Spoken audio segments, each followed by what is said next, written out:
Yeah, I feel that we're really at the precipice now of the greatest opportunity in human history to collectively catalyze towards a great awakening. And we have the ability and the right to summon that into our lives. Individually and collectively, we have the right. It is our birthright to be our fullest, most inspired, most empowered self. And we have the ability and the right to reclaim our spiritual sovereignty. You know, and if you don't know what that feels like, and you haven't had the experience, you know, you can ask for it. You can call it into your life. You know, sometimes it takes great humility to really let go. And in the letting go, there is receiving, and we have everything within us to summon that forward into our lives.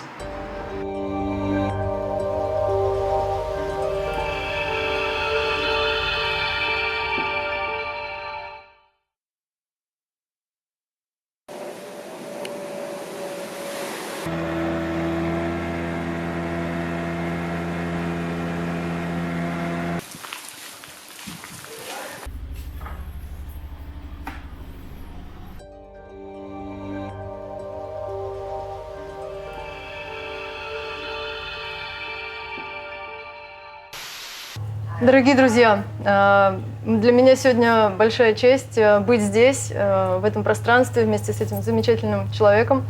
Это мой давний приятель, друг, мы с ним знакомы уже более 10 лет. Это человек из клана творцов, и это на самом деле выдающийся художник-визионер. Художники-визионеры — это люди, которые способны передавать на холст свои внутренние переживания, свои трансцендентные опыты, глубочайшие медитативные состояния. И вот как они это делают, откуда они берут вдохновение, где они черпают эти видения, сегодня мы узнаем у Люка. Я постепенно передаю слово Люку, Люк Браун.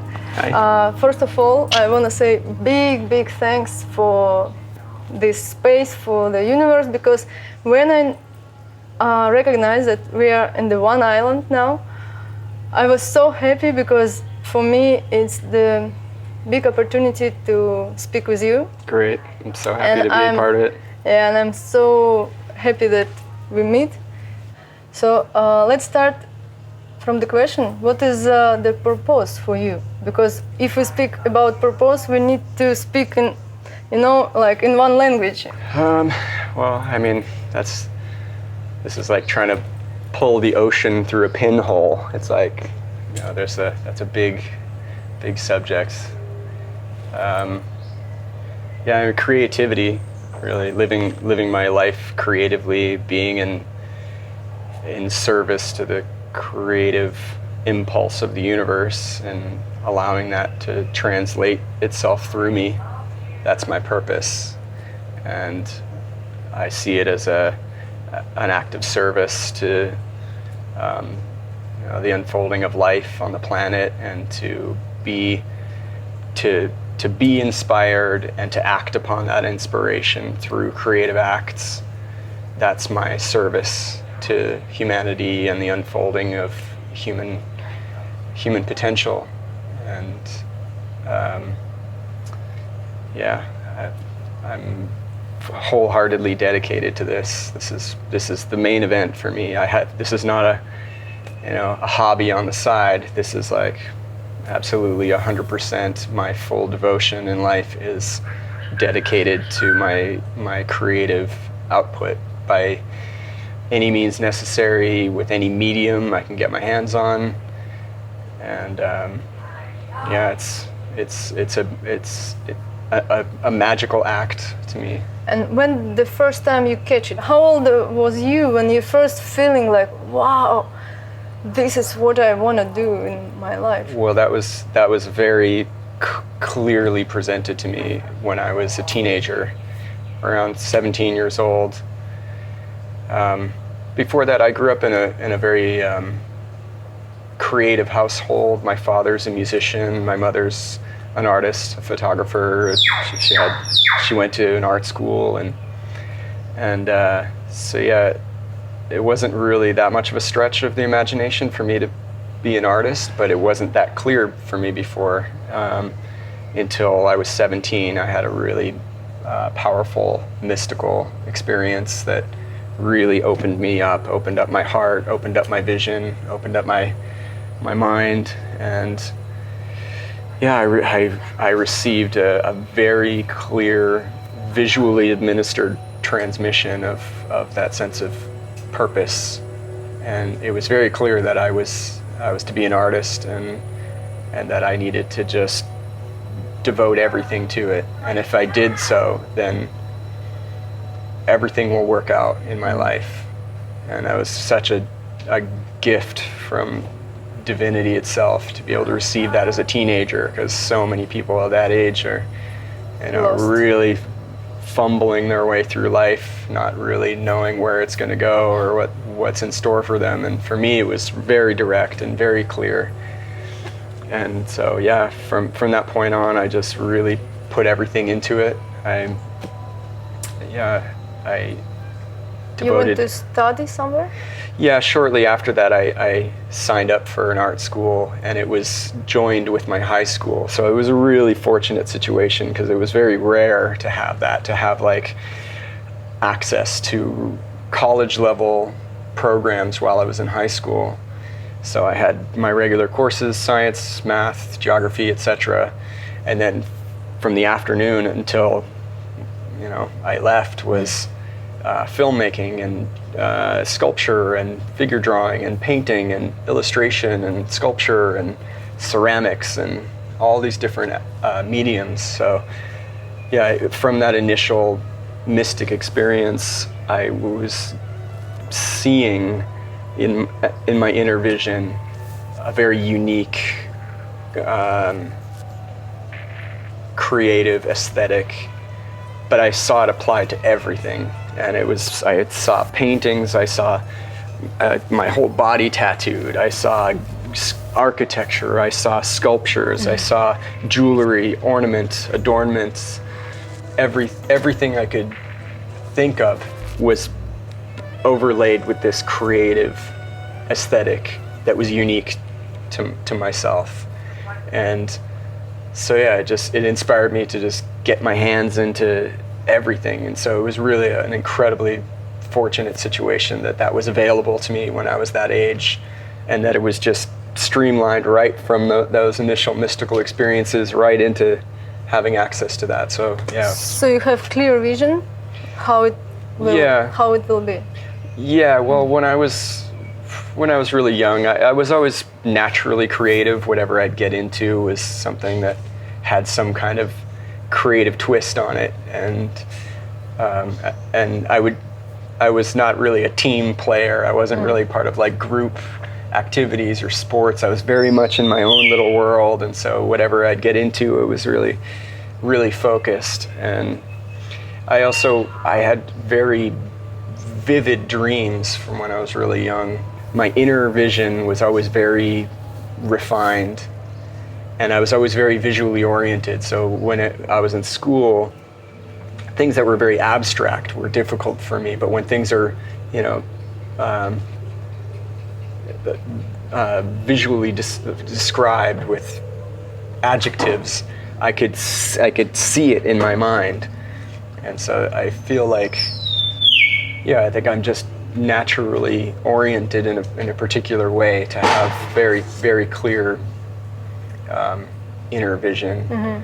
So yeah, as I got older and I was having these kinds of really profound spiritually awakening experiences and mystical communion with a higher light, higher intelligence, there was a kind of transmission of vision that I was able to see, and I was inspired to translate it, and it was something that was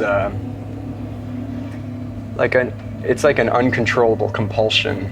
And I know that a lot of artists can understand that to the point where they'll just, they'll starve themselves because it's what they have to do at all costs. And can you imagine if you feel this, like your mission, but go to another way, like, because we always have a chance to go not the right path, and somewhere. before that time, when I was a teenager, I was definitely not on the right path and not really hanging out with the best characters. And had I boy. Yeah, and had I followed that path, could have got into some really unfortunate situations. And fortunately, I was able to have that kind of spiritually awakening experience when I was young that made it very clear where it was going and where I should really put my energy instead. So after this experience, you understand that no another way, just this way. And if you go other way, nothing good will happen. It felt very clear at the time, and there was something about what was happening to me at the time and the art that I was making that to me felt like a form of the highest magical expression. It was like I was making myself available as an instrument for a creative conduit to move itself through me and allow something to happen that was beyond my ego mind and my own inner narration. It was something that was above that. And so I was able to really understand that there is a condition that is outside of the mind and outside of the ego wanting to direct. It was like a state of surrender, and by understanding that, some of the most miraculous events in my life have occurred through my artwork. And it became clearer and clearer as the years progressed that it was really about living my life in a way that allowed for that condition to be present. And so it led me to certain spiritual traditions and magic traditions and Buddhist traditions and Hindu and Gnostic mystic traditions, all these avenues that I was just gravitated towards because it seemed like they had something figured out that I wanted to know more about, because there was something that was becoming clear for me inside. And in my inner vision, I was being presented with certain symbology and so when I started to come across some of the artistic traditions from Tibetan Buddhism, for instance, I was like, wow, what is this? That is so much like what I see. Like, why are they painting this way? And what are these figures? And what are these things they're holding? And it's just so originally I was gravitated towards these things because of what they were creating visually. And then that opened me up to a deeper understanding of what these things are for, and using them as tools for all spiritual development. Big mandalas and tankas, Yeah, so that to me was like the original visionary psychedelic art for me. Yeah, your art, your paintings looks like tankas, but more psychedelic. Like You put inside.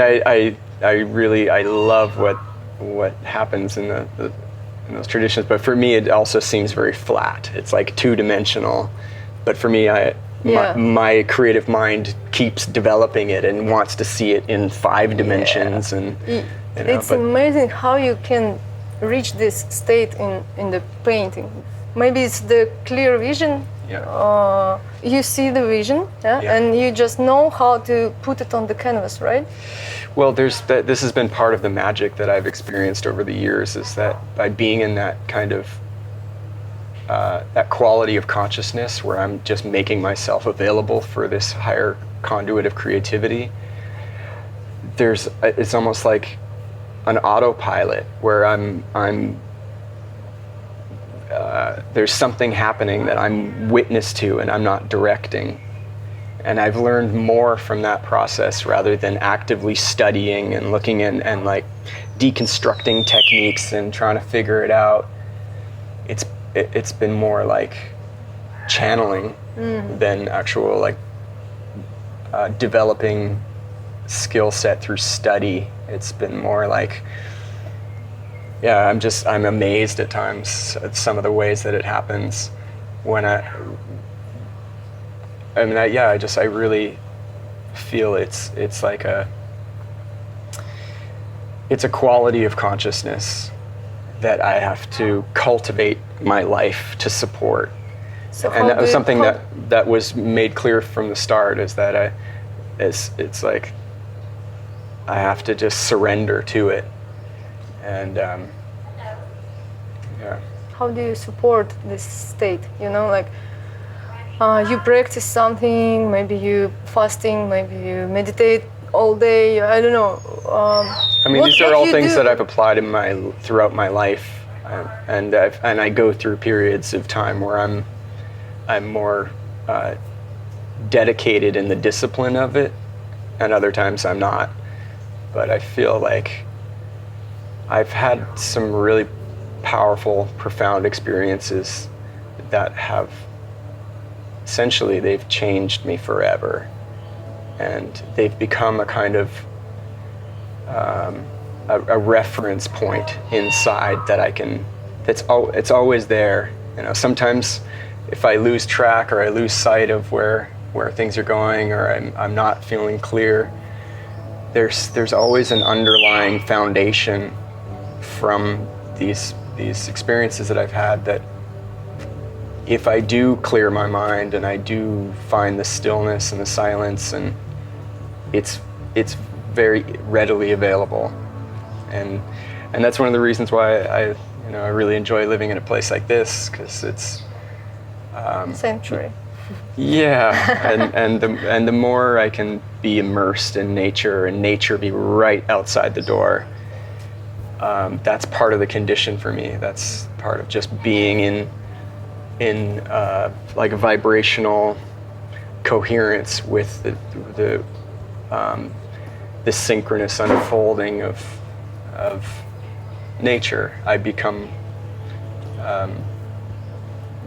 just vibrationally in tune with that. So You become the part of it. Yeah. I tend to have a hard time if I'm in really hectic environments or being in dense, busy, noisy cities. I mean, I can find my stillness, but it's just not my preference, because it requires an extra amount of attention to try and bring me into that place of clarity. Whereas here, it's just my natural way. Here now it's maybe 20 people in this place only. Yeah. So it's a big space, big jungle, big resort, but it's empty, almost empty, and it's fine with me. I mean, I spend my day painting for 10 hours a only day. birds singing like this. Yeah. Друзья, теперь пришло время посмотреть, как же это происходит. Мы сейчас с вами заглянем и посмотрим, как Люк Браун рисует свои картины.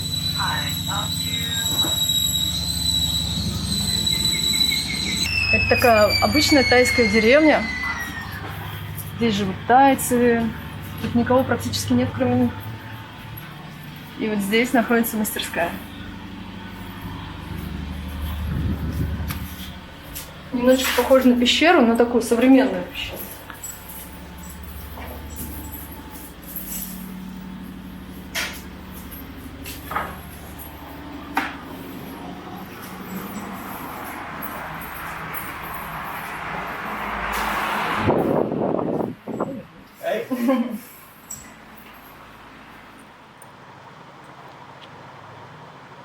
So that's how you're creating your art, you're painting your works. Yeah. You're always sitting like this on the cushion, or you sometimes standing? Yeah, standing, sitting, depends on what part of the painting I'm working on.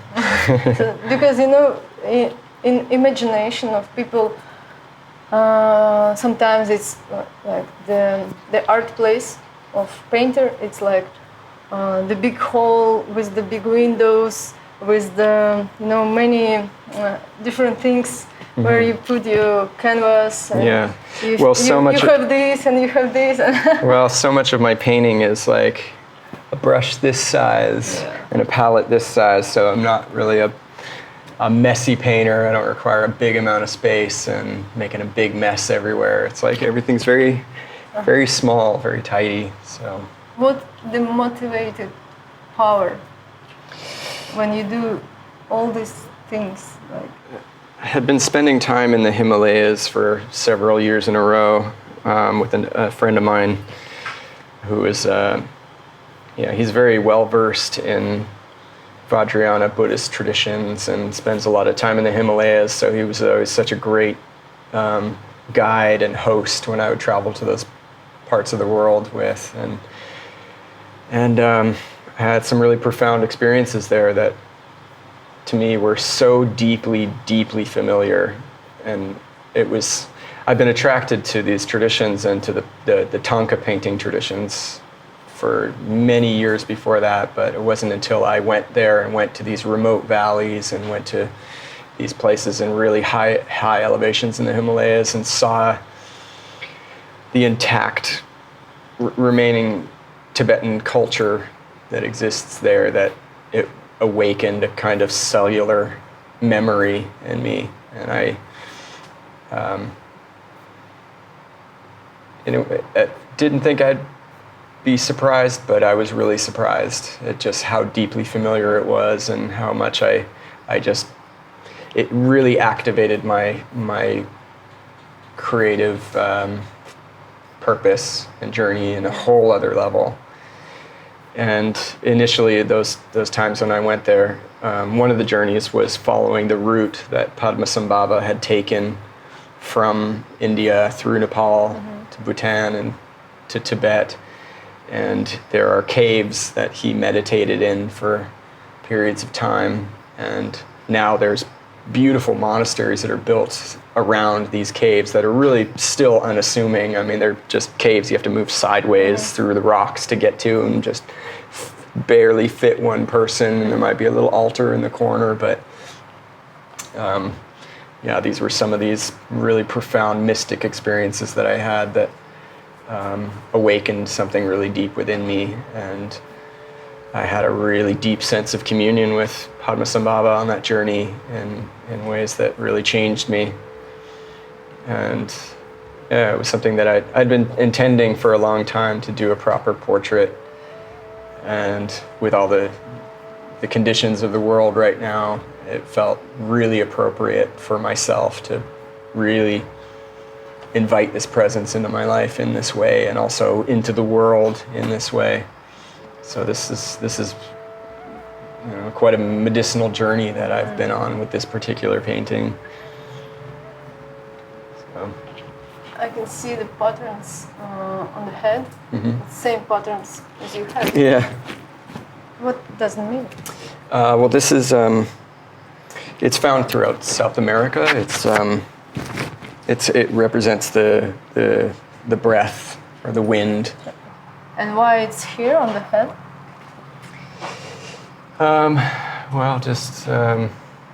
I have seen versions of him where he has a kind of, this kind of 50-50 negative positive patterning, but I wanted to bring that in. So all the paintings, all your tattoos, it's meaning something. Yeah. Yeah, actually I have on my back, I have the face of Mahakala. Ooh.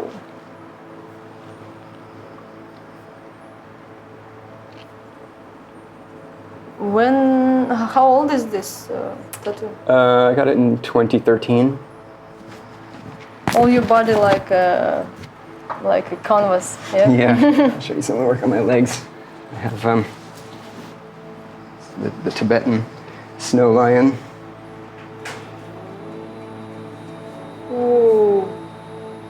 Dragons. This is the emblem of Manjushri, and it's called Ewam. It symbolizes the union of wisdom and the skillful means to apply the wisdom. Ganesha. Yeah. This is Nagakanya. Who is it? Nagakanya. Nagakanya. I have her in the painting here as well, another form of her. In the Vajrayana, she is the guardian of the secret teachings of the Dharma, and the guardian. Dharma? Yeah. Wow. How was your life changed after the experienced meeting with the death? Well, I had an experience several years ago where I had a ruptured appendix when I was in Bali, and I went through several different hospitals, all giving me different diagnoses, and eventually they said they wanted to operate on me to find out what was wrong with me, and so I wasn't into that idea, and so yeah, I went through a week of just excruciating agony to the point where my appendix had ruptured, and then it was absolute emergency and had to get to the hospital, and found out that my insurance that I was paying for wasn't legitimate, and that I had to reapply, which wouldn't work for this emergency. And the hospital in Bali were just gonna leave me to die if I didn't come up with $8,500 on the spot. And so a word was put out on the internet, and within 2 hours, all the money came in from all around the world, from people that I had never met personally, but people that saw the dire need and came through. And the doctors had said, had it been 30 minutes later, I would have been dead. So it was very, very narrowly averted. And yeah, it really put a lot of elements in my life really into high gear, and emphasized the need to really be putting merit into my art and into my creative acts, and to not just be making eye candy, but to have a deeper sense of medicinal transmission for the viewer.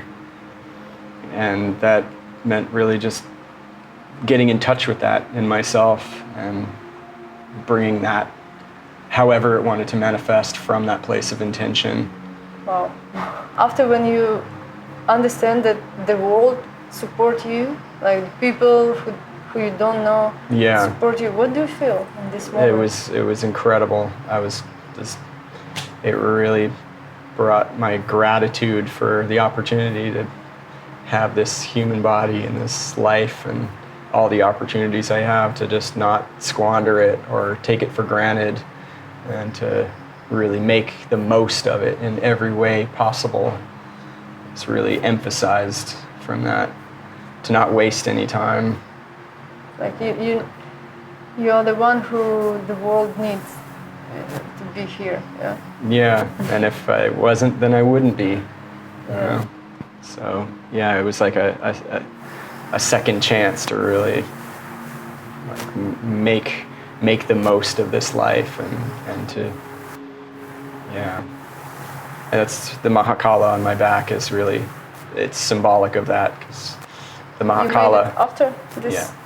Yeah, and it's the symbol for me of, the Dharmapalas in the Vajrayana tradition are the active principle. The Bodhisattvas are like the attractive principle that we aspire and emulate towards, and then the Dharmapalas are the active force that are like, get on with it, like don't mess around, don't waste a moment.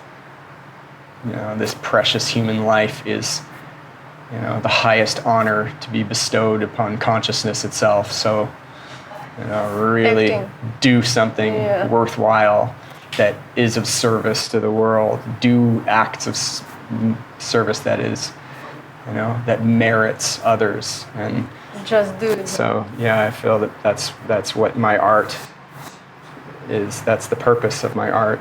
And that's been emphasized so much throughout my life with all these opportunities to present my work in all these different environments and these really, you know, as I said, these overtly psychedelic culture events like Burning Man and Boom Festival, and encountering all these people that are switched on to other dimensional possibilities. And so I've had so many reflections from people constantly that reaffirm a lot of what's going on for me in my own creative process in ways that aren't really so blatantly a part of the work. It's not like this is the subject matter, this is what it means, it's obvious. You know, sometimes it's very esoteric and, you know, very occult. Yeah. But when I have these experiences with people where what they're sharing with me is so synonymous with what my own internal experience is and what what has happened for me internally throughout the process is then reflected in another in the exact same way, that's how I know that there is something else at play. There's like another force that's moving its way through that is using me as the medium for it to present itself.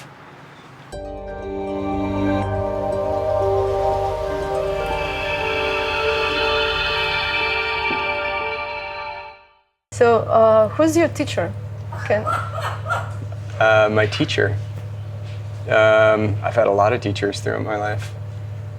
First of all, parents. Yeah, my parents. Yeah, they were really supportive of me growing up.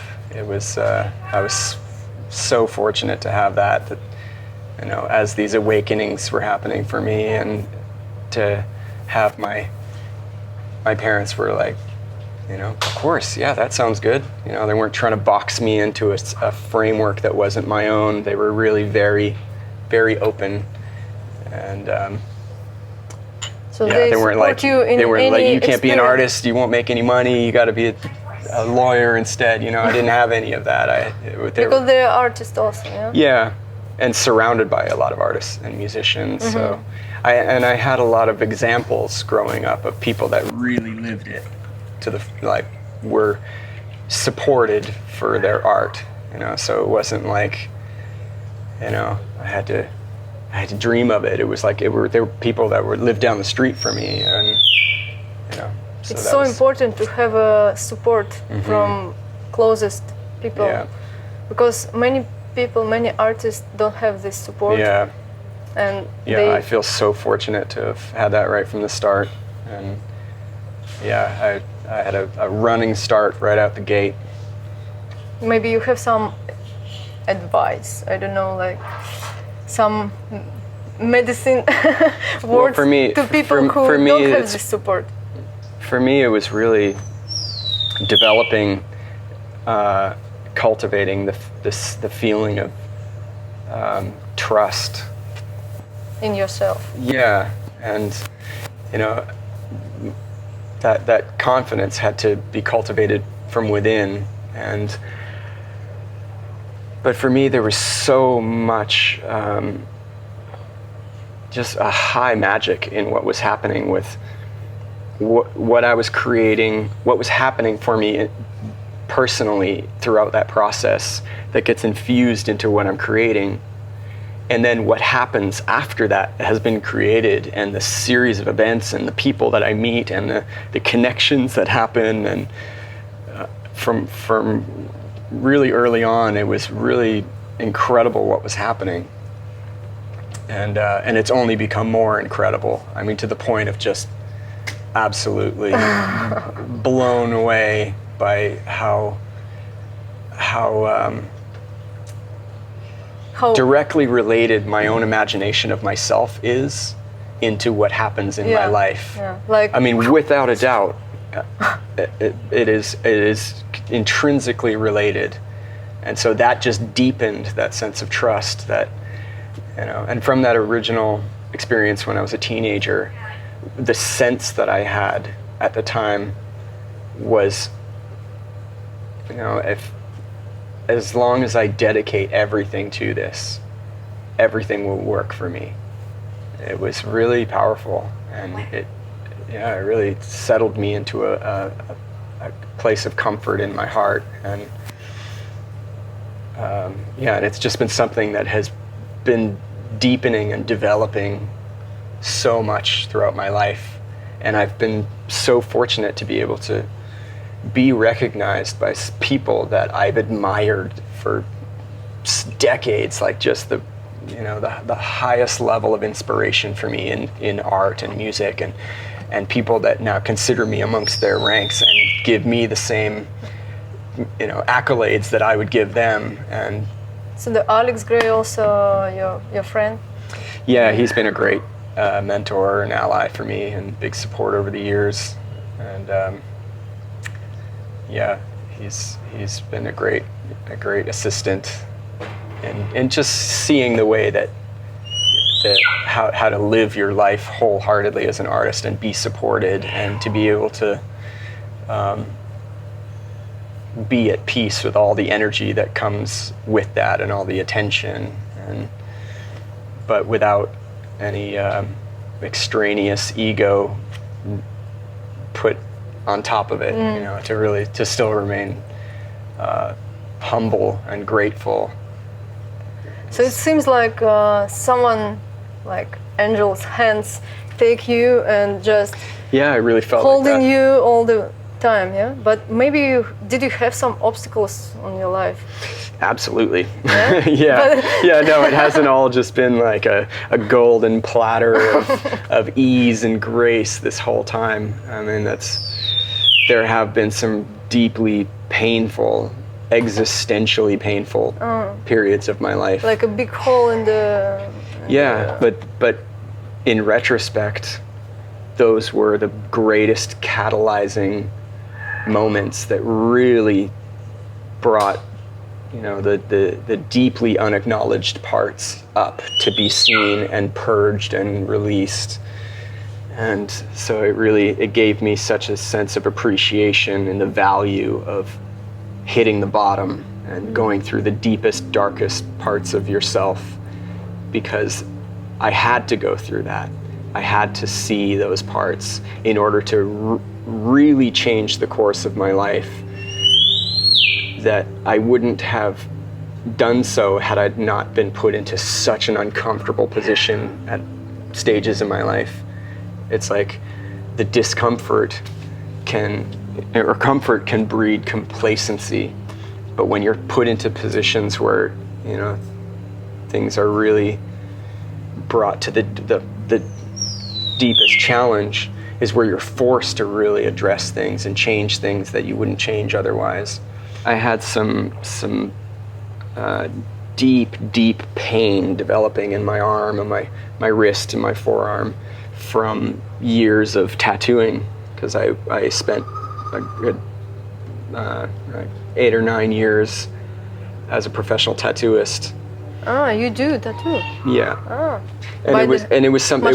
And it was something that really took over my life. It was something that I could travel with. It was something that I could always make money from. It was something that was always available.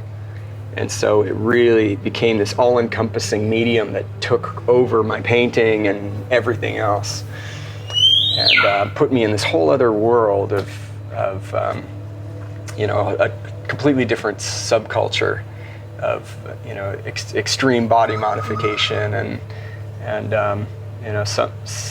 some really amazing people and some not so amazing people. But it really it was taking me further away from my own visions. I was having to cater my creativity to other people and other people's visions. And that was the time when you a little bit turned from your path. No, this was in my 20s. It was something that I was feeling like was going to have to change. I'm going to have to either do less of it or drop it entirely, or take a break.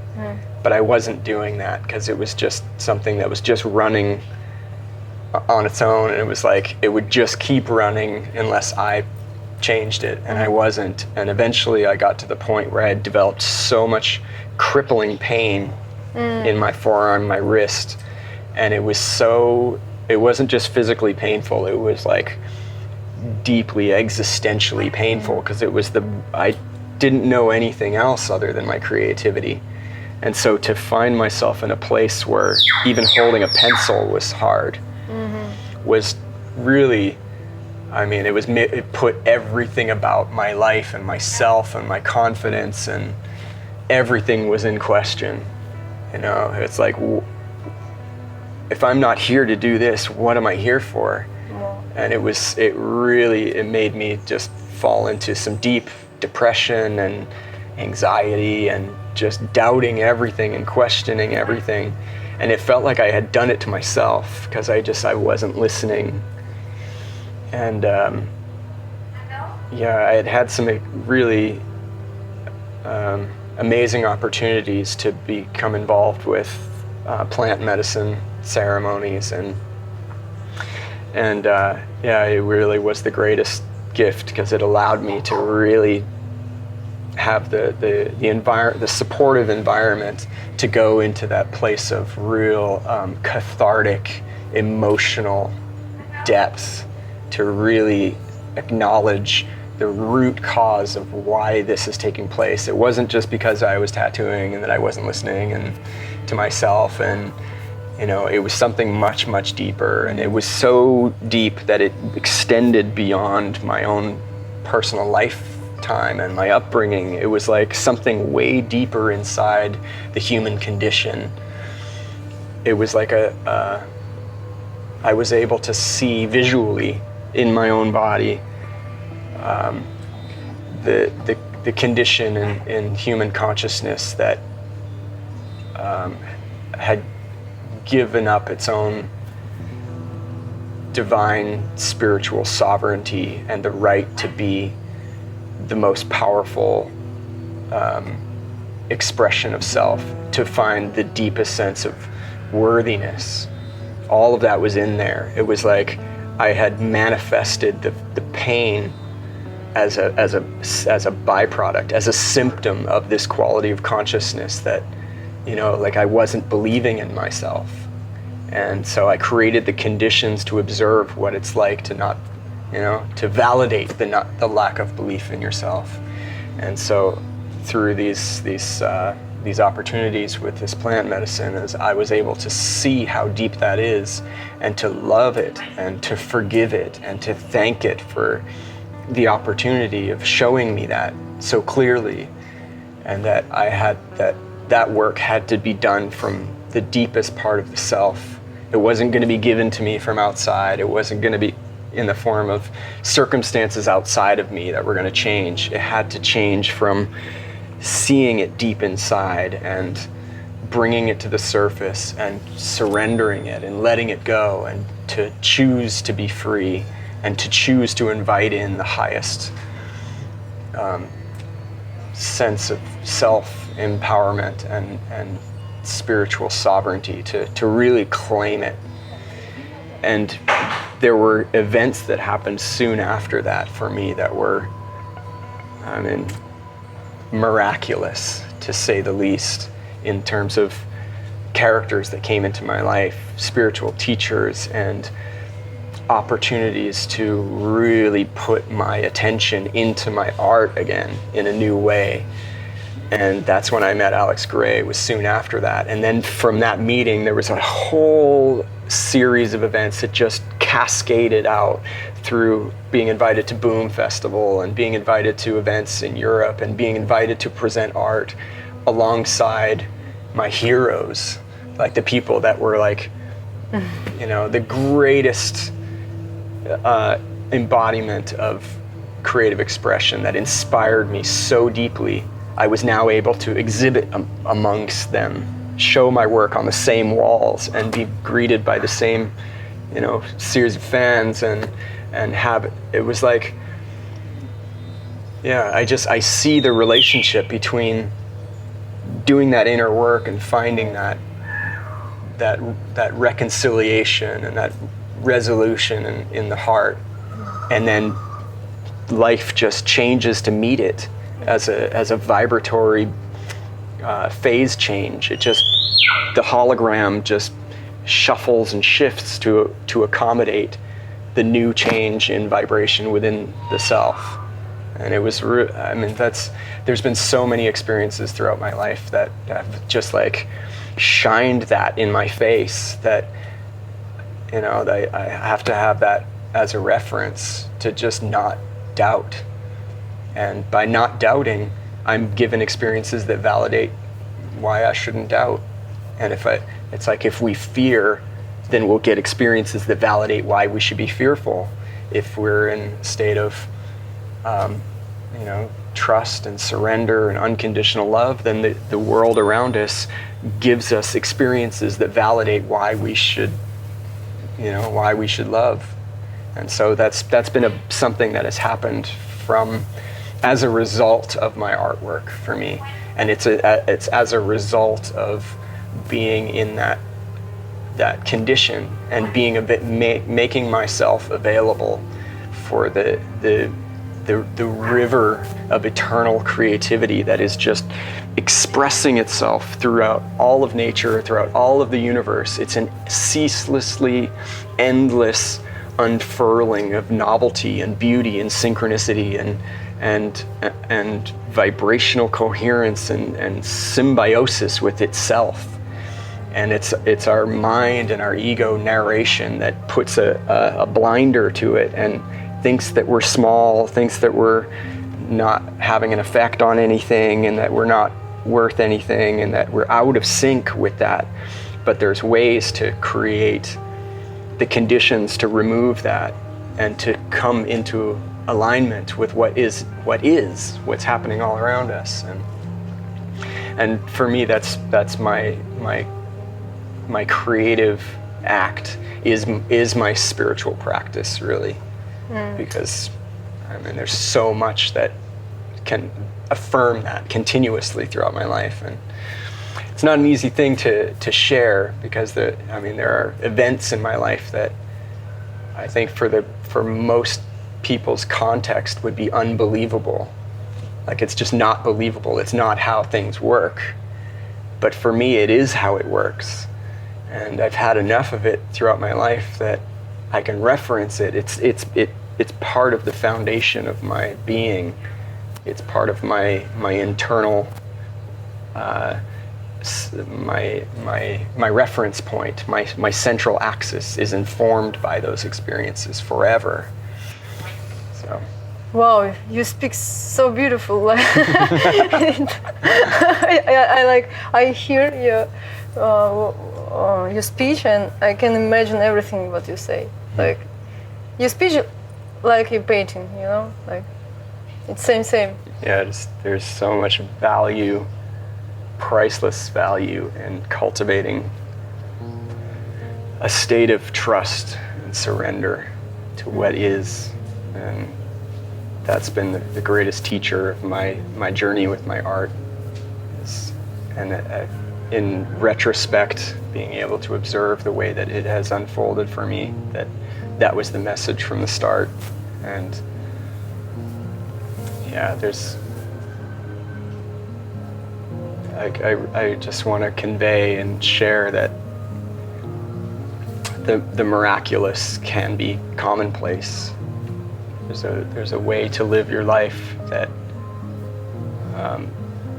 by cultivating that daily sense of surrender and trust to the unity of all things, that life will reflect it back. And yeah. How you get this vision? How you get this inspiration? For example, when you finish this work, what will you do after? Like, you will get some rest maybe, or just pause, or you will invite in your life some new work, new painting? Yeah, I think, well, for me, it's intention is a big part of the process. And also, I try not to force things. I'm really grateful that I live my life in a way that has a lot of allowance for what might happen. And this has been a part of my process is living my life in a way that allows for a lot of malleability and change. And So You know, like- you don't pushing. Where is my inspiration? Yeah, if it's not there, it's not there. You know, I don't have to fight with myself. Yeah. I don't have to be like, oh, I need to be more. Why isn't it like this? You know, it's like that's not productive. That's Yeah, not. it's not You work. know, yeah, I try not to create too much resistance. And there are times where I'm not creative or I'm not being productive, and I'm okay with that. You just live your life. Yeah. And then because there are times where it really comes in strong, and I live my life in a way that allows for that too.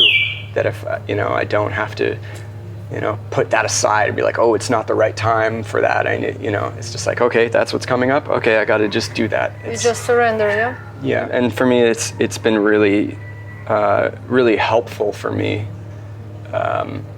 to cultivate certain practices, to do yoga, to meditate, to do breath work, because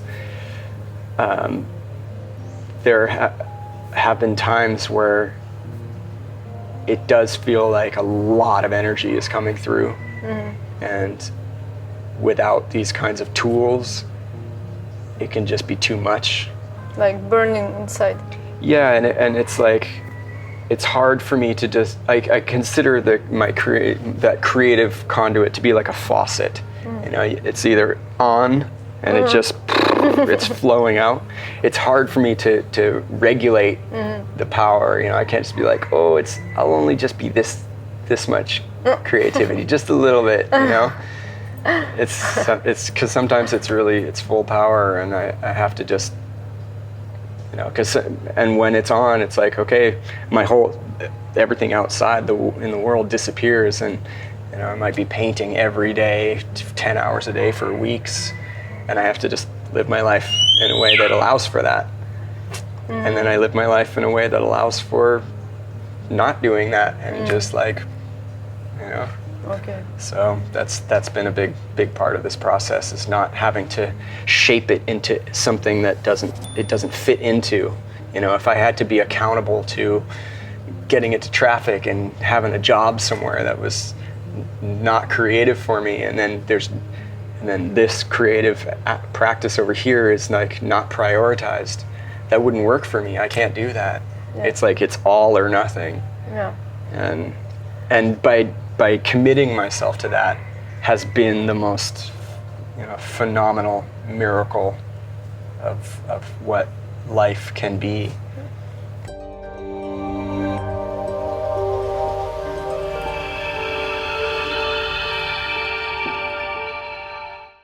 Where I had a house that I shared with another artist, and he was out, and I was getting ready for bed, tucking myself in, turning the lights out. But you had all your paintings there, right? Yeah, we shared the upstairs, so I had 2 rooms next to each other, and then a shared studio space outside. And all your canvas was there also. Yeah, and so part of this process for me is, it's almost like half the time I'm painting, the other half of the time I'm just dropping all of my preconceived perceptions and just staring at it and just letting it speak to me however it wants. So sometimes I would put the paintings up next to the bed, and just as I'm drifting off to sleep and just transitioning into that other sleep dimension, sometimes I get insights, and then I get back up and I'll paint, because really? Just certain things just have to happen in the moment. But yeah, this particular night I brought all the paintings into my room, and I had them all laid out, because I was planning an exhibition in the United States. And so I had a room that had bars on the windows, and my friend who had the room next door had a balcony. And I pulled all the paintings into my room, and I was staring at them, and then I turned out the lights, was going to sleep, and then I got a message from Azora Festival in Hungary, and they said that they really needed this file that I was making for them for some graphic design. And it was the first time in the history of living in that house that the internet stopped working. And so I tried to send the file, it didn't work. It meant that I had to get up and go into town to find the only place that had available internet in Ubud where there was like nothing open.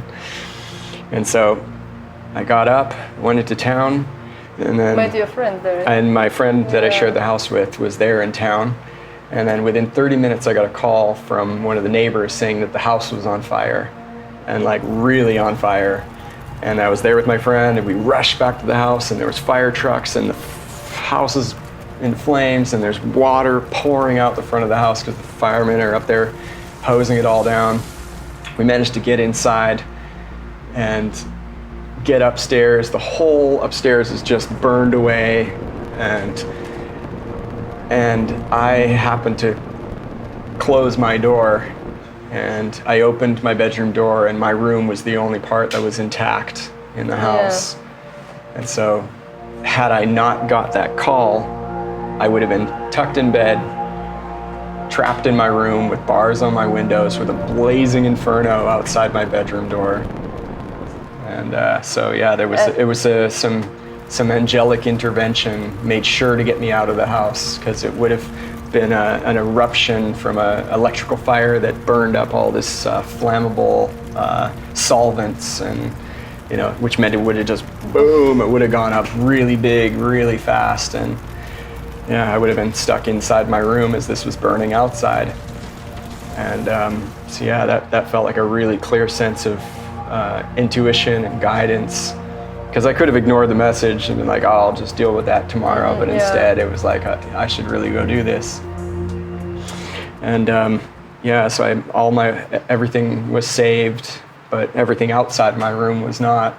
And so I felt a lot of empathy for my friend, because he lost a lot of work and a lot of paintings and a lot of personal belongings. And subsequently, after I had had this experience, sometimes I have these really vivid dreams. If I'm waking up by myself, I wake up and I'm half asleep, one eye open, having this crazy dream. I might have a friend online, and I'll just type out my dream to them as I'm slowly emerging, and share this dream. And so after this fire had happened, that a friend that I had typed out a dream to her, maybe 2 weeks, 10 days before, she contacted me and said, do you remember typing out this dream to me? And she copied and pasted what I had written to her 10 days before. And it was a dream of me standing in the doorway of my bedroom, and I was looking outside of my room, watching a fire burn. And this fire was burning in a concentric circle, and as it moved outwards, the flames were getting bigger and more intense. And I was standing in the doorway of my dream, of my room in my dream, with my hands up, and I'm commanding the fire to stop. Like, just with every part of my being, I'm like commanding this fire to stop. And the flame moves towards me, and then I felt it cascade over the surface of my face, and then it went out. And so in my dream, I was protecting my room from this unstoppable fire, and like stood in the way to block it from entering my room. And I completely forgot about this until she just copied word for word what I wrote. So it was like I had a premonition of it beforehand, and like then didn't even acknowledge it until afterwards.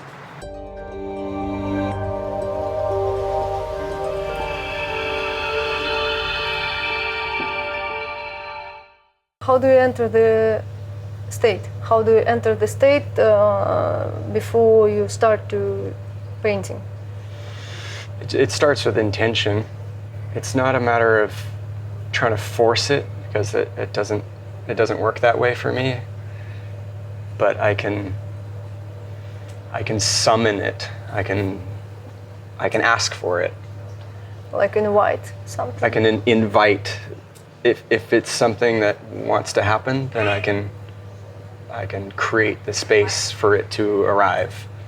But how you work with your mind? I mean, maybe you have your own practice for quiet your mind, or like feel your body, connecting with your body, or Well, all of those things are really very helpful for me. But I feel that this is something that I've understood over the course of my life and through some of these mystical experiences, is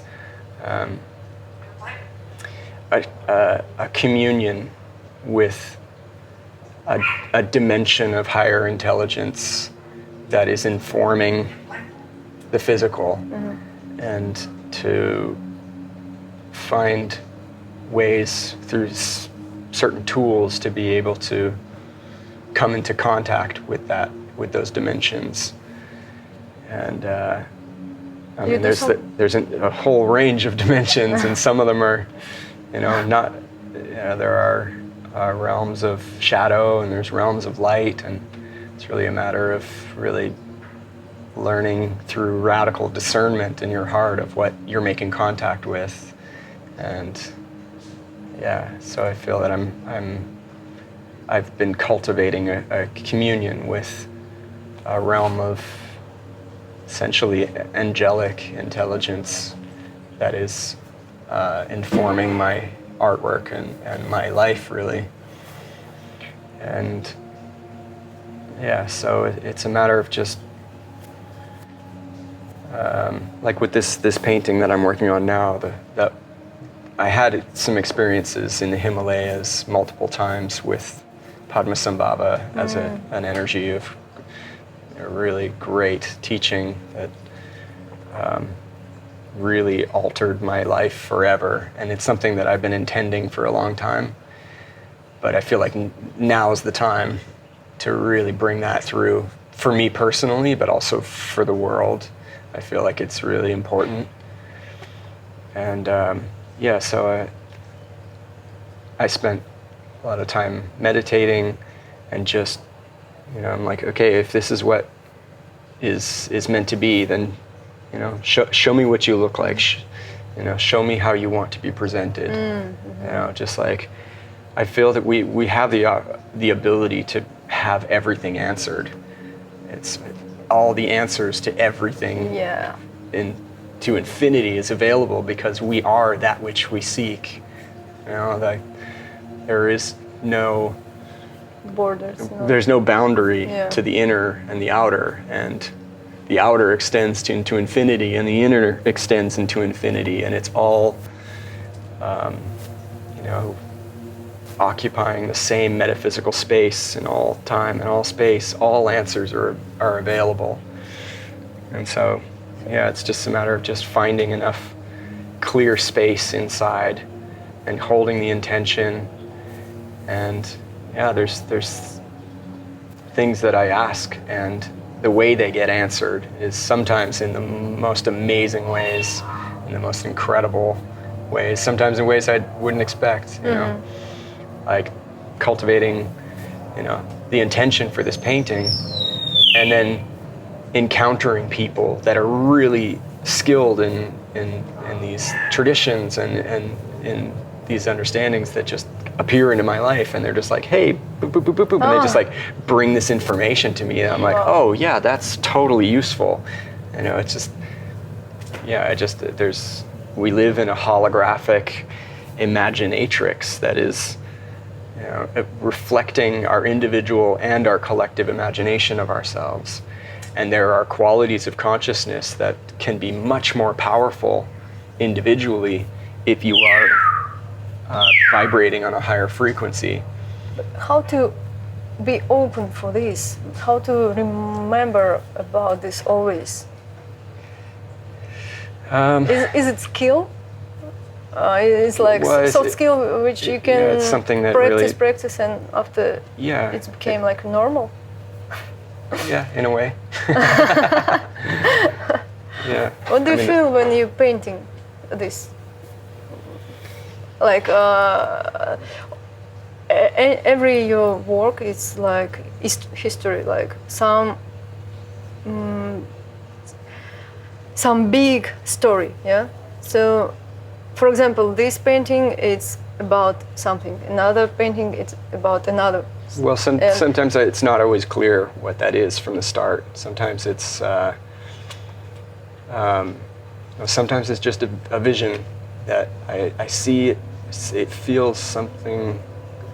There's something important to it. I don't necessarily know just yet, but it's being shown to me, and then I get into it and start to manifest it in paint. And then throughout that process, the story starts to develop, and I start to realize what it means, and there are connections that are made with other people, then reflections that I have with other people, and they start filling in the story, and then it's like, oh, yeah, that's what that's about. That's what that means, and then there are other times where it is a very clear vision. I really understand the meaning of it, and I want to convey it with as much accuracy as possible, and I really try to stick with the original vision and not stray too far, because there's something really important about that. But like for this, there was so much more room to develop it. It started as a collaboration with a friend named Jack Lightfoot, and we started with the base figure, and then it was in my hands for the following year, and so I kept pushing it, and it was a really medicinal journey for me, because I had been doing all this other work that was very precise. It was very like almost like a surgical precision and geometry and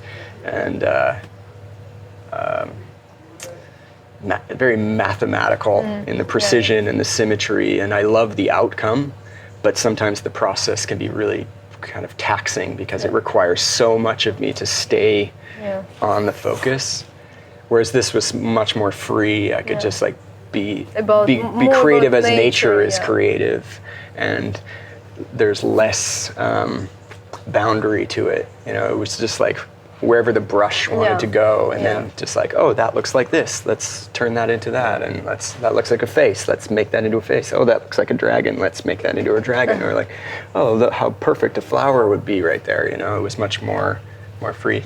Now I understand that for you it's not a problem, because you just wait, and you realize you propose as a creator, as a painter, like long time ago, but many people, they don't know how to start. They're afraid to start.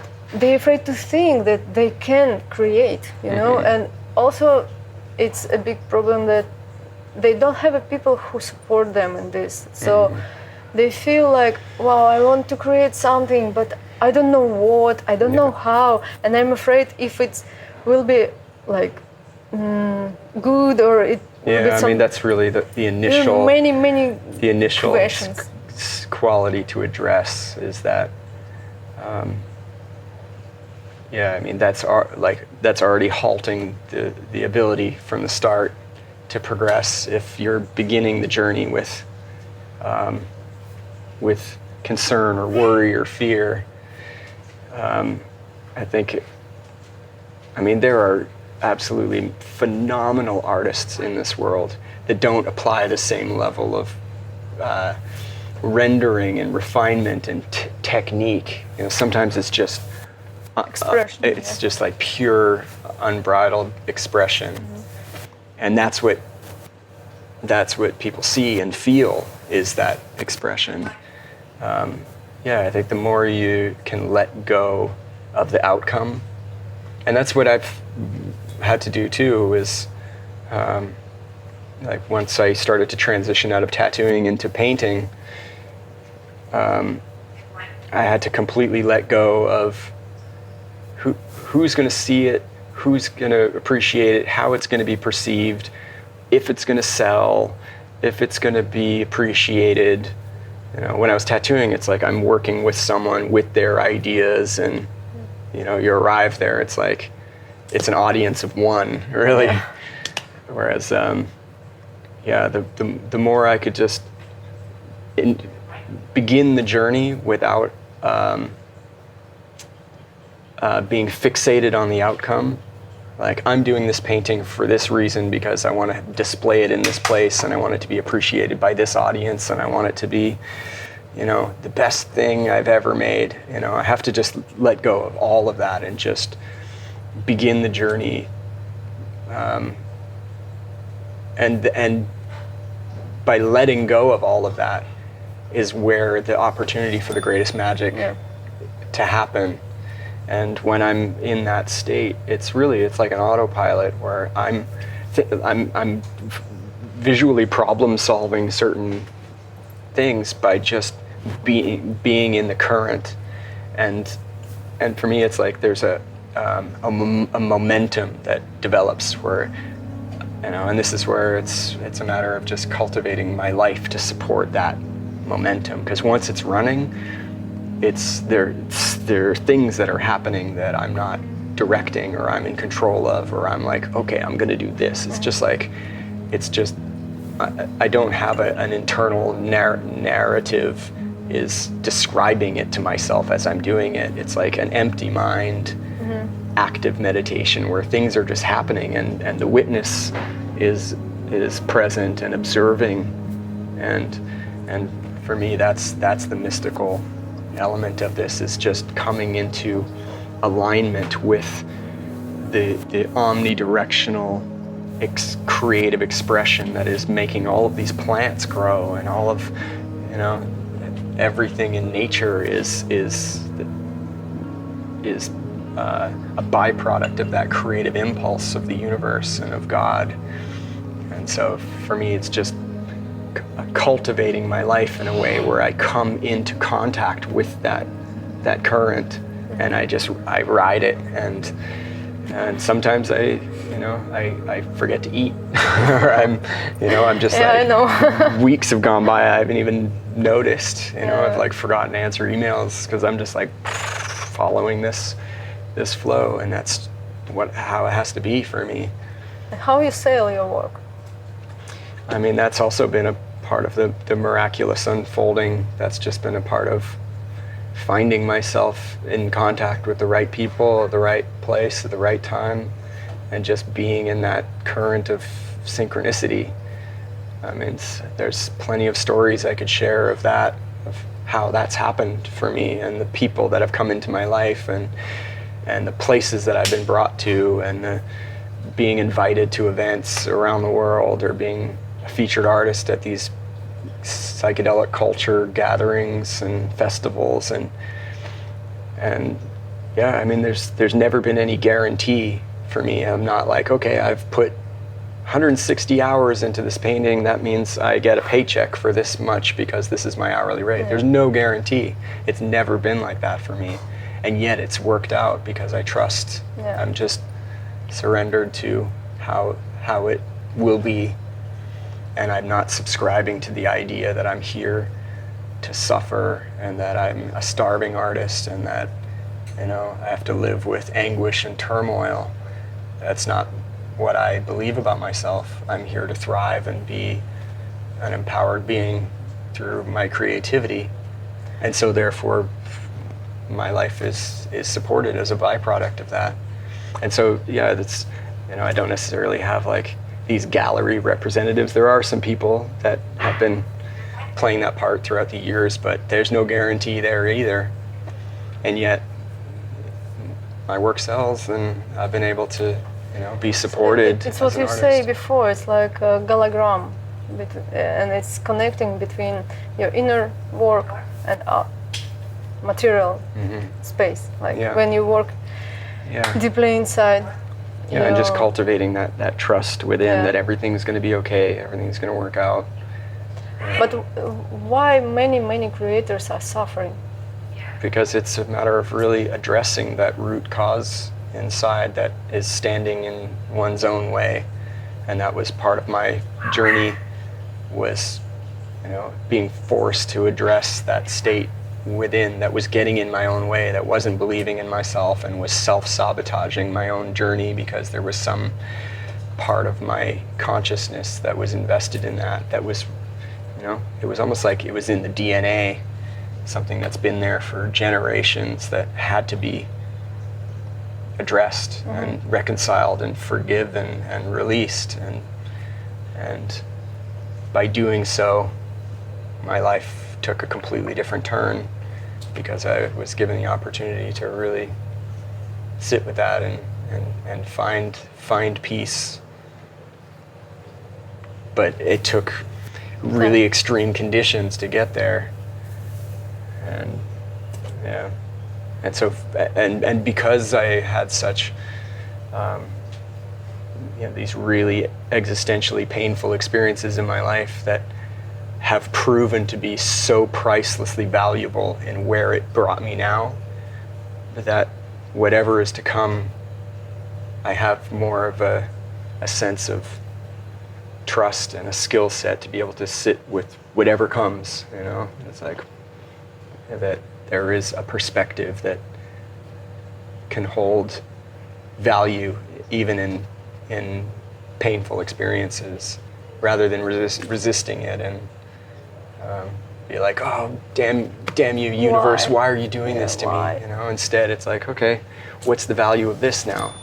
Like, what is this opportunity for me to see something? Like, show me, as opposed to, being a victim and being upset with the circumstances, applying a deeper sense of self-referral to be able to observe and integrate and apply and accept.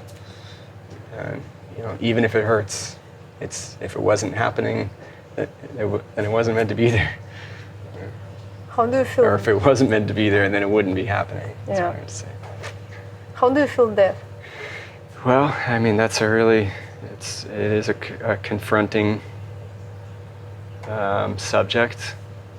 But there are experiences that I've had that I feel like I've been given a glimpse into what the other side is.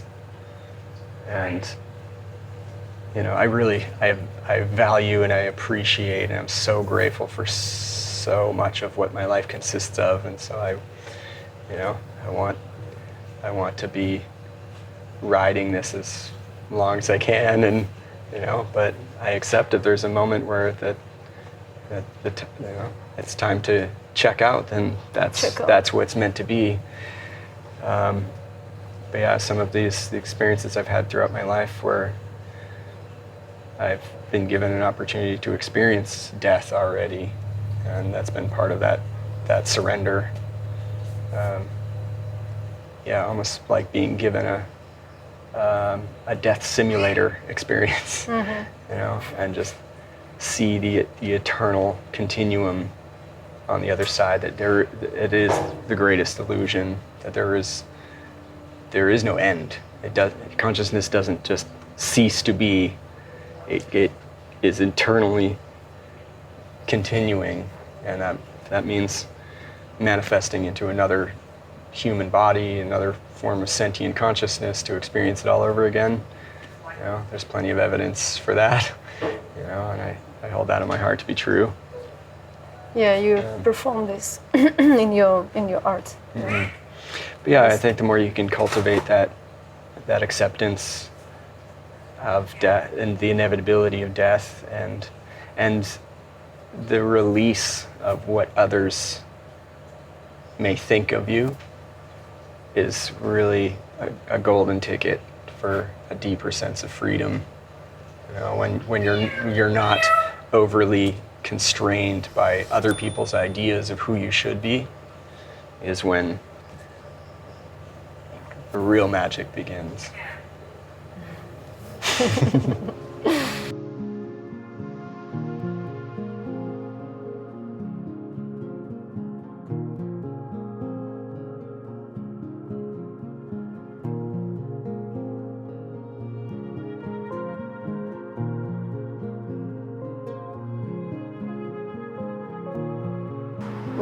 What is the meaning of all these small details? Is it the key to go into this world?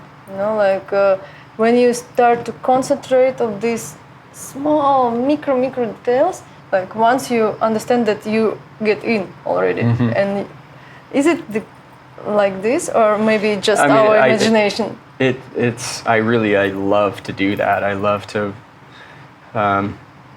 treat this much space, as if that's a complete painting, like that. Yeah, all Or like here, all these places that in itself are complete paintings. So like just treating this amount of space as if, that's like its own composition. Complete painting. Yeah. I love to render things dimensionally, and Because other works you have, it's also so many details, very small details. I mean, that's the fun part for me. I love working like this. I love just, spending these hours just sculpting everything right down to these little micro worlds. It's just like meditation for yeah, you? it's very much like a meditation, because it requires so much concentration that my mind is not getting in the way. Yeah. I don't have a dialogue going on, or I'm like have a bunch of thoughts that are just creating a bunch of noise. It's empty. What do you think? And that's where things just start to happen. Comes from that empty space. That's why Tibetan tanks also has a lot of small details, yeah, because they made it during the meditation. Yeah, I think it's and sometimes like it requires so much attention and focus that if I'm doing these lines that require me to be really steady or really small, then that's where my attention is, and that's where it's a meditation in action. It's where there isn't a bunch of noise inside.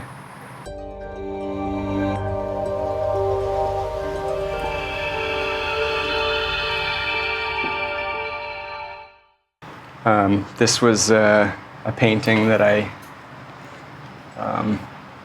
had done during the quarantine, during the lockdown, and I had arrived a week before the border closed. This was something that I put all my attention into this painting from the lockdown onwards. Yeah, it was a really important painting for me,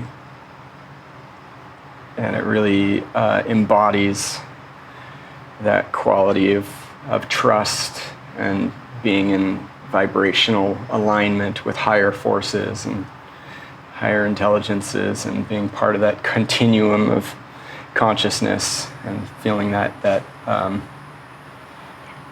just feeling that guidance from source. And initially it was from one of the teachings of the gene keys. I don't know if you're familiar with the gene keys. It's kind of a hybrid of a few different spiritual traditions, but it's based on the hexagrams of the I Ching, and the idea that the gem is contained within the shadow, and that every moment is an opportunity for love and transformation. And within the 64 hexagrams of the I Ching, they represent these 64 qualities of consciousness, and there's a shadow aspect and a resolution. And so one of the gene keys had to do with a quality called quintessence. So I read this, and it inspired me to create this painting. So the quintessence is a fractal word, the essence within the essence within the essence, and on into infinity. For millennia, man has sought the quintessence, sought it through science, through religion, through music, through the arts, through nature, and through each other. It is the alchemical, mystical substance that turns everything to gold, the elixir of immortality, the panacea of divine wisdom. The quintessence is everywhere. It is in everything. It is the heartbeat of consciousness, the absolute, the hidden treasure, the pearl, the elixir vitae, the wish-fulfilling jewel. It is the holographic heart of who you are. It is an emanation, a distillation of all that is pure and good and noble. a sizzling, mercurial, scintillating saraband of consciousness, a steamy dance that brings all the separate parts into a unified humming whole. Reading that evoked a feeling, evoked a vision, and I spent months following the initial lockdown and putting it into this painting at a time of so much uncertainty and confusion and you know, so many people acting out paranoia and neuroses and and just I spent that time really removing myself from a lot of these expressions, spending a lot of time alone and devoting it all to this painting. And so the word trust was, you know, the anchor for me. So I put it in there. And what is this? This is kind of like the omnidirectional stupa, the central axis. And this symbolizes the omnidirectional awareness that has no peripheral vision. It's like encompassing all directions simultaneously. So I spent the time on this painting, just it was really quite a journey to complete this. And then here on the island, you know, as things were really quiet here and a whole other level of uncertainty with, you know, financial support was also a part of this year as well, because, you know, people were really being much more precautious with their finances. So that was part of, you know, my experience here. But one day I was on the other side of the island and I encountered this family that I knew from Bali, and I didn't really know them so well. They were kind of like peripheral characters that were a lot of the same events and just brief encounters. But at that time, when I met them here on the island, it was like that kinesiological report was like, I need to connect with these people. And we had this really mystical moment, and it really revealed the full spectrum of who they are and how completely vibrationally congruent I am with them. And they're really wholehearted spiritual advisors and teachers, and they've become incredible allies in my life. And so I showed them this painting, and immediately they were like, we want it. We want to take this painting. The original one? The original, yeah. And so I was just so honored and so amazed that, you know, on this little island with all this uncertainty, that I encountered these, you know, really incredible people that have become just some of my greatest allies here, and they want to support me.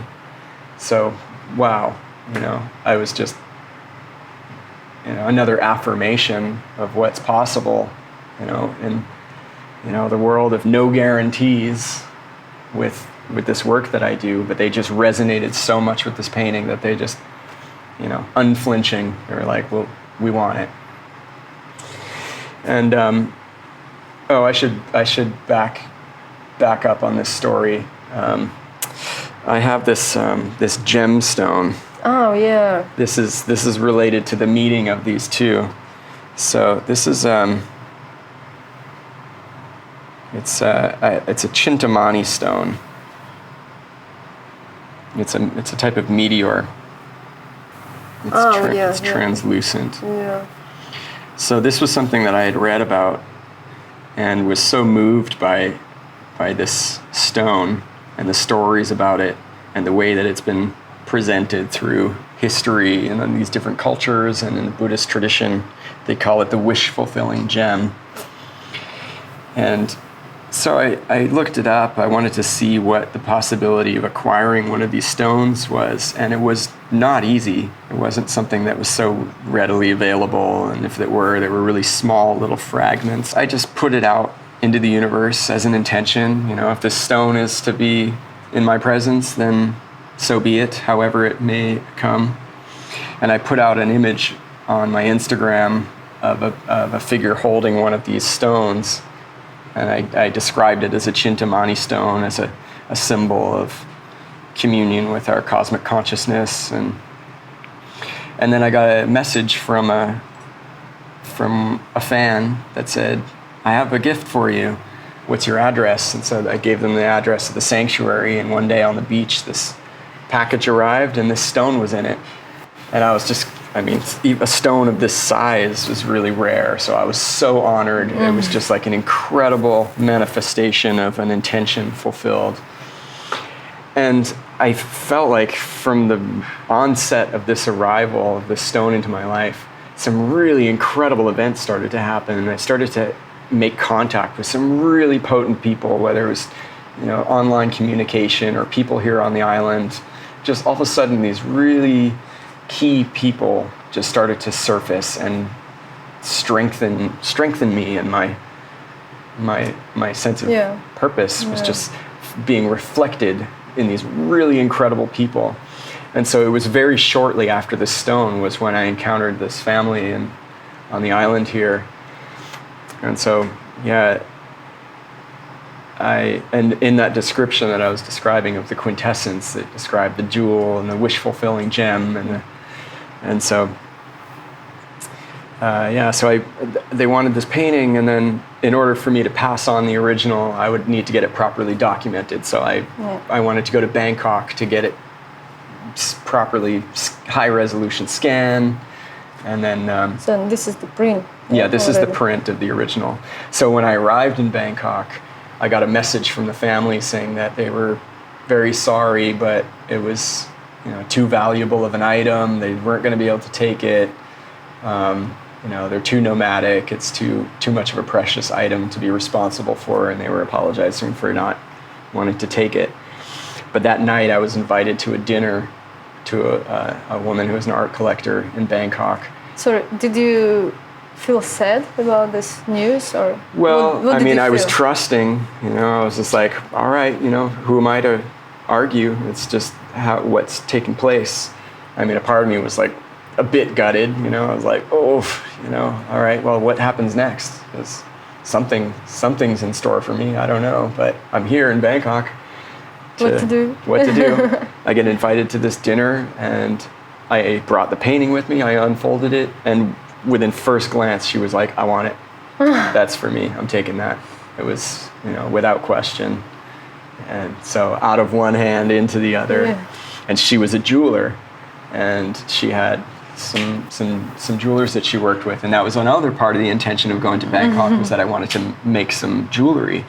And so I had the stone with me. So I got to make this piece of jewelry with her jewelers.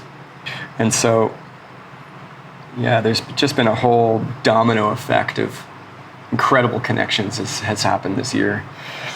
But when I returned to the island, I got an audio recording from Richard Rudd talking about the quintessence, and it was an extended version of the teaching that I hadn't heard before. And shortly after that quote that I had read about quintessence, he described the Chintamani stone as the embodiment of the quintessence.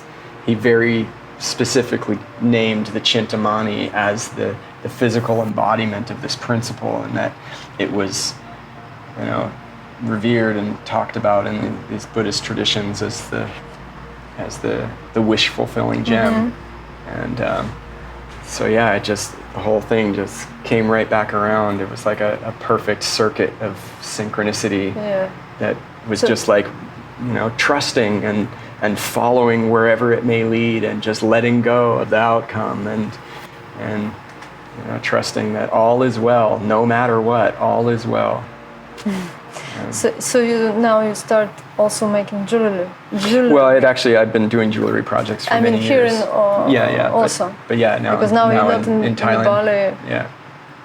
So yeah, it's amazing how universe can make this flowing, like you just just like a current, yeah, like following a river and just not trying to hold on to any rocks, and just like, it's going to bend this way, or it's going to go over a waterfall, or it's going to tumble, or it's going to be cruisy. It's like, however it's going to be is how it's going to be. It's our relationship to it is going to determine how it feels. There was a moment where it tumbled off a waterfall and it was like a bit chaotic and uncomfortable for a second, but then it all levels out to calm waters. And the less adherence I have to trying to control the rudder of the boat, where it's going to go, and just trust that it's all just changing form. And it works. It works out. So I feel that, this painting for me is like, this is the anchoring of that sentiment. This is like the physical embodiment of that quality is infused into a creative act that it transmits and transfers that to the viewer. And the more, I suppose, the more finely tuned, the more conducive you are to a higher quality of consciousness, the more you'll receive it. So what is the way of creator for you? It's like to be in the flow, or what? To be in vibrational communion and coherence with the flow of creative energy that is manifesting all observable phenomena. It's an impulse that is unending and active and emergent, and it is informing everything. Everything observable is informed by this creative impulse that has no beginning and no end, and is just increasing in novelty. And to be a creator, to be an artist, is to acknowledge that and to create the conditions where that becomes available, where we can come into alignment with that and be a conduit for that to express itself through us.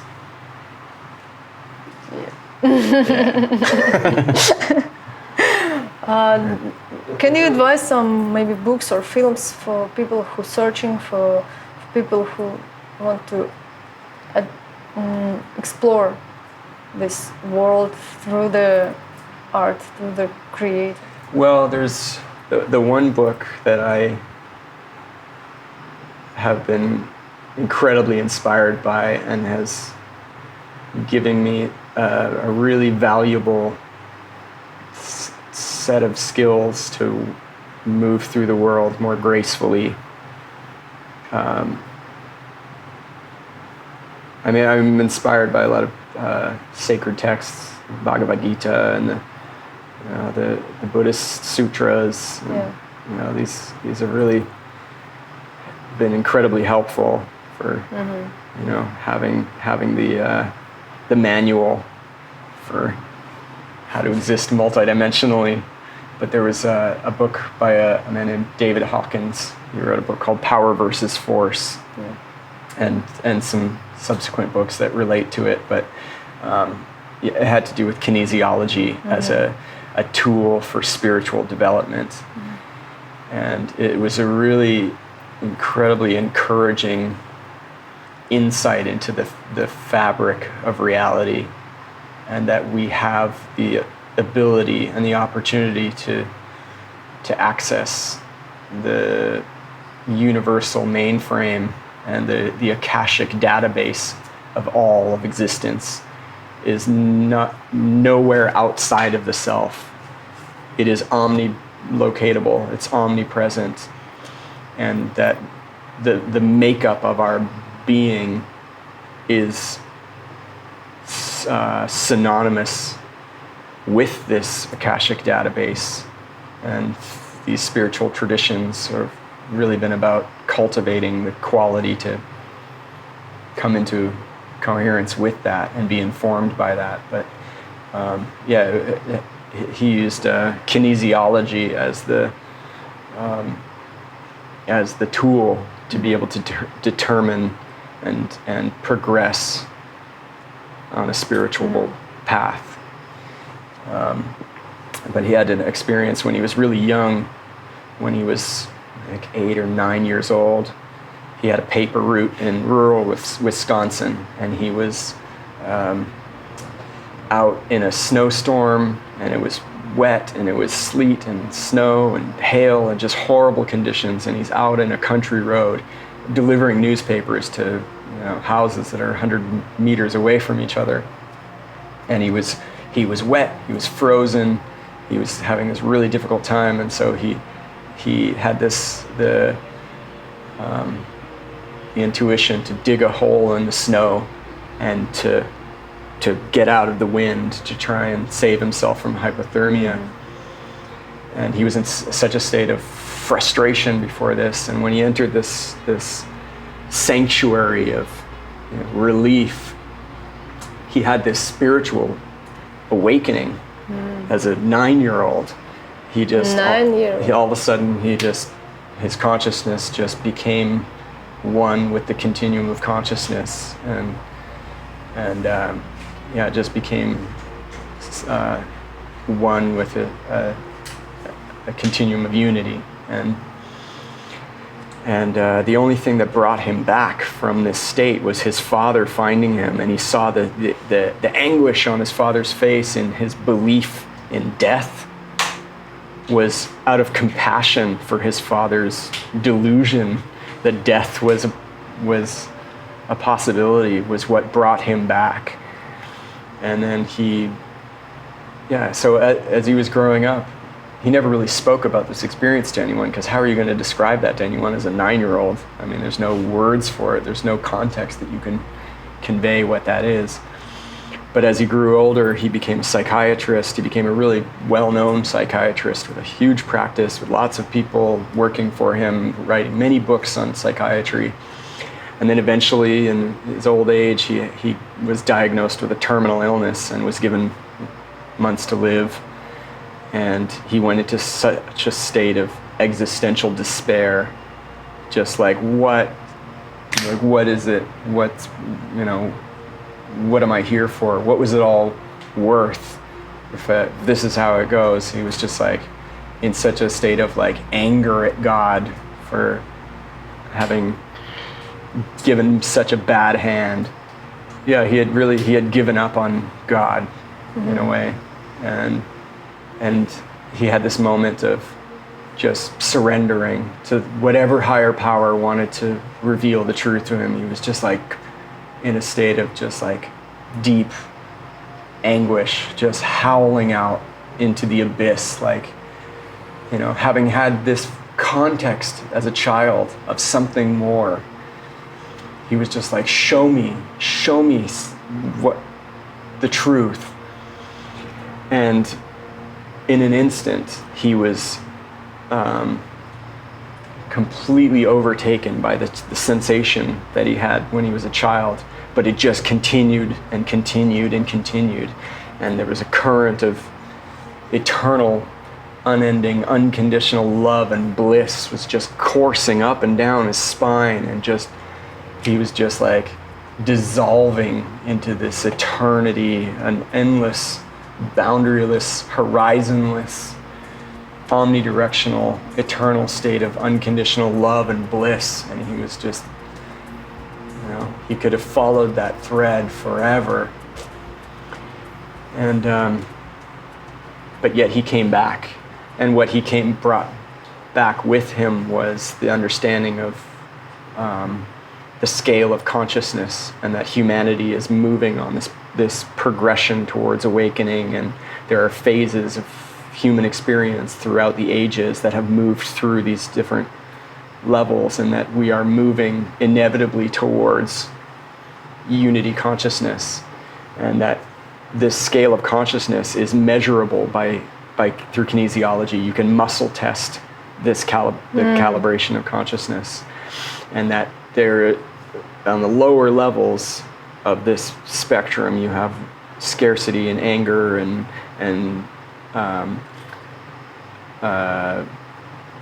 ego and war and all these really lower larval levels of consciousness expressing itself in humanity. And then there's a threshold where a phase change happens that moves out of these lower expressions into unconditional love. And then the frequency of that expression literally exponentiates towards enlightenment.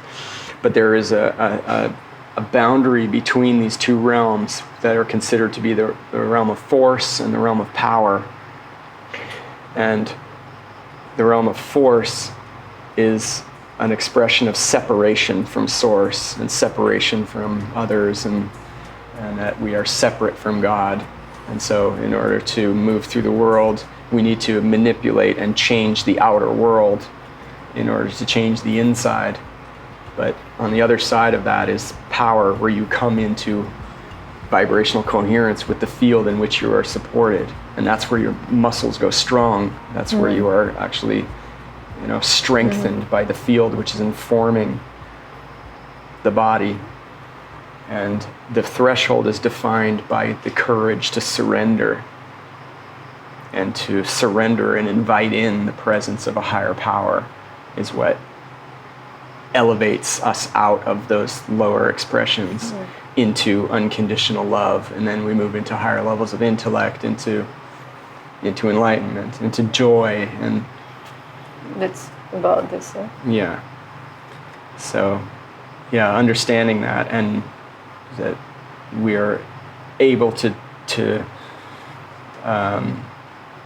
test everything, whether it's right for us or not, whether it's detrimental to our spiritual growth, or whether it's affirming our spiritual growth. That we can test everything to make sure it's like it works for us.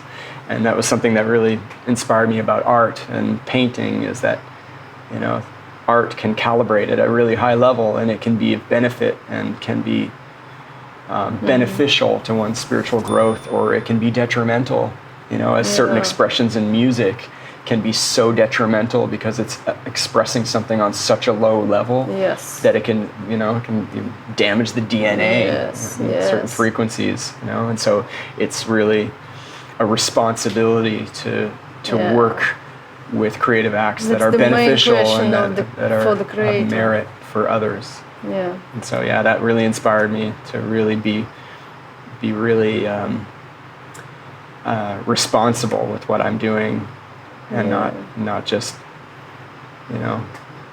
making eye candy. I want to make work that helps people and that inspires and.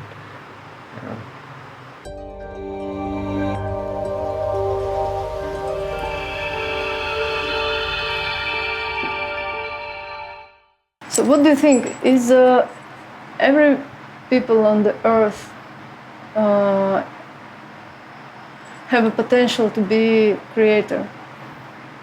Yeah. Why people don't feel it? I mean, we're exist in a traumatized world.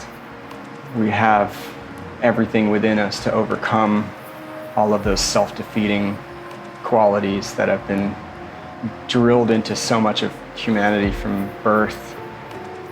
But every single one of us is eternity in a finite form.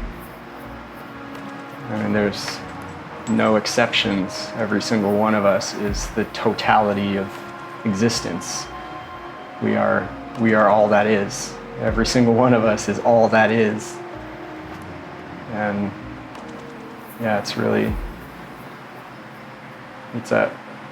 it takes the will and the courage to surrender to that, to invite that into one's life. And it's readily available once you do, but it requires, this is what is presented in the scale of consciousness, is that that is the quality that determines the opportunity to be to awaken, is to surrender to that higher power. Without it, we're obscuring our own potential. And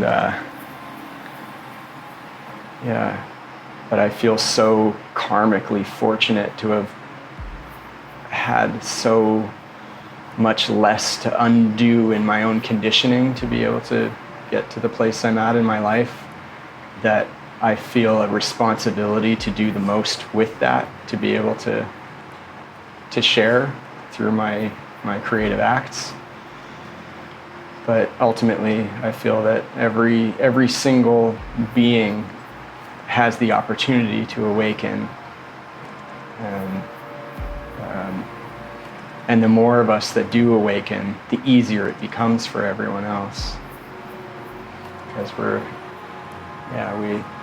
we establish the resonance that supports others' awakening. And because the scale of consciousness is literally exponential, to elevate your own personal consciousness is one of the greatest contributions you can make to the whole of creation, because it is such a larger contribution vibrationally to the holographic field than being in that state of separation consciousness and believing that you're just a small, worthless fragment that has no impact on anything. You know, and therefore you're only vibrating at this very small bandwidth. But when you move into that higher threshold of unconditional loving presence, the frequency that you emit is exponentially greater. And it's what changes the collective consciousness. It's what tilts the scales to awakening. And so, yeah, it's really, Have maybe some message to our audience, like, you know, our audience, the people who discovering, searching, people who feel that they somewhere, sometime can be the night, the dark night of the soul. Dark night of the soul, and someone has already, someone have now, and someone feeling like something coming, like a black hole, and they feel fear because they don't know what. Well, that's what where I emphasize the value of really inviting in that higher presence and letting that lead the way, because it's so much bigger than ourselves. And yeah, sometimes that, you know, that the depth of that personal darkness is the catalyst for real growth to happen. And I think that's what's happening for humanity, is that we're having to really reconcile all of the illusion and to use it as a stepping stone to really move forward and, you know, really invite in that higher possibility that, you know, if we're too comfortable, it breeds complacency, you know. Sometimes we need to be pushed to that edge to really, you know, make it known what's truly real for us and what we really, you know, where we really want to go and what we really believe about ourselves. Yeah, I feel that we're really at the precipice now of the greatest opportunity in human history to collectively catalyze towards a great awakening. And we have the ability and the right to summon that into our lives. Individually and collectively, we have the right. It is our birthright to be our fullest, most inspired, most empowered self. And we have the ability and the right to reclaim our spiritual sovereignty, to, you know, and if you don't know what that feels like and you haven't had the experience, you know, you can ask for it. You can call it into your life. You know, sometimes it takes great humility to really let go. And in the letting go, there is receiving, and we have everything within us to summon that forward into our lives. And as we do so, our experience around us supports that state, and it invites in more presences into our life that also hold the same frequency. And the more of us that do that, the stronger the field becomes, and we can tilt the scales, and we can move forward into a future of unimaginable beauty and grace. It's available to us. It's not even a millionth of a millimeter away from us. It exists simultaneously in the holographic imaginatrix. We just need to summon it forward from within. So cultivate fearlessness. Find that space within. Find the clearance. Find the emptiness. Trust that you're here for great purpose. And you wouldn't be here if you weren't meant to be here.